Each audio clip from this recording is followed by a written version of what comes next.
The appendicular skeleton is everything else. It's all your arms and your legs, everything else that kind of hangs off that skeleton, that middle part of the skeleton. And interestingly, what we're going to talk about today is your shoulder.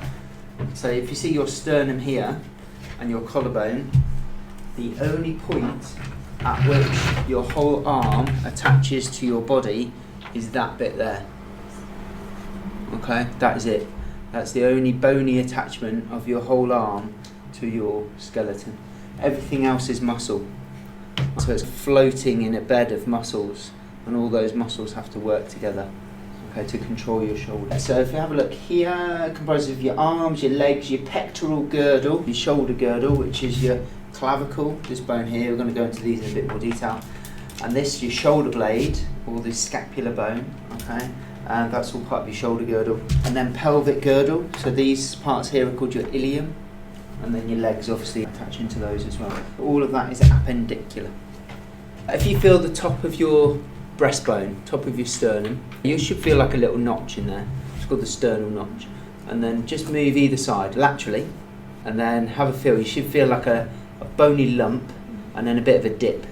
Yeah. So that dip, that's your joint. That's the joint line. Okay. And now, if you just very gently just move your arm, and you'll be able to feel that joint move. Yeah. Doesn't matter what you do with your arm, whichever direction you put it in, that joint will move. If you injure that joint there, that's going to cause real problems with the rest of your arm. Functions of the skeleton. What does it do? It gives you support, a framework to support muscles and organs. What does your rib cage protect?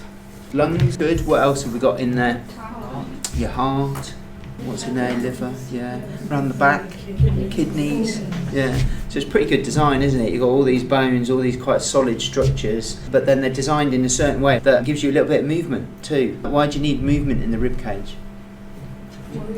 For breathing, yeah, exactly, yeah. So for your lungs to be able to expand, especially if you exert yourself, if you need to run, running away from things, then you need to get more air in. So then the rib cage itself helps suck air into the lungs, uses a negative pressure. What else we've got? Movement, yeah. So bones come together to form joints, which then create levers for movement. And we talked about that a little bit already. It produces red blood cells, especially in the bigger bones, the femur, in the pelvis. If you break your femur, you will bleed quite a lot from the actual bone itself, because it produces a lot of red blood cells. You can get quite a few conditions that affect the marrow in those bones as well, that produces those red blood cells. Protection, I talked about that already. Bones protect the organs such as the brain, the heart and the lungs, and then red marrow in bones producing white blood cells as well. So you have an immune function of these bones too. People just think they're kind of inert tissue, but they're living, changing all the time. The bones that you have now will be completely different to the bones that you had 18 months ago. They will have completely regenerated in that time. Whatever you've done over the last 18 months, that would influence the condition of your skeleton right now. But that's a good thing, because you can get training effects from these things, yeah? So if you want to improve someone's health, then you need to stress the tissue to make it adapt.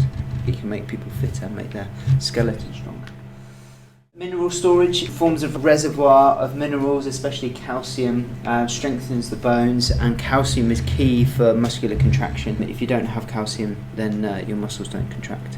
It performs physiological functions as well as an anatomical framework.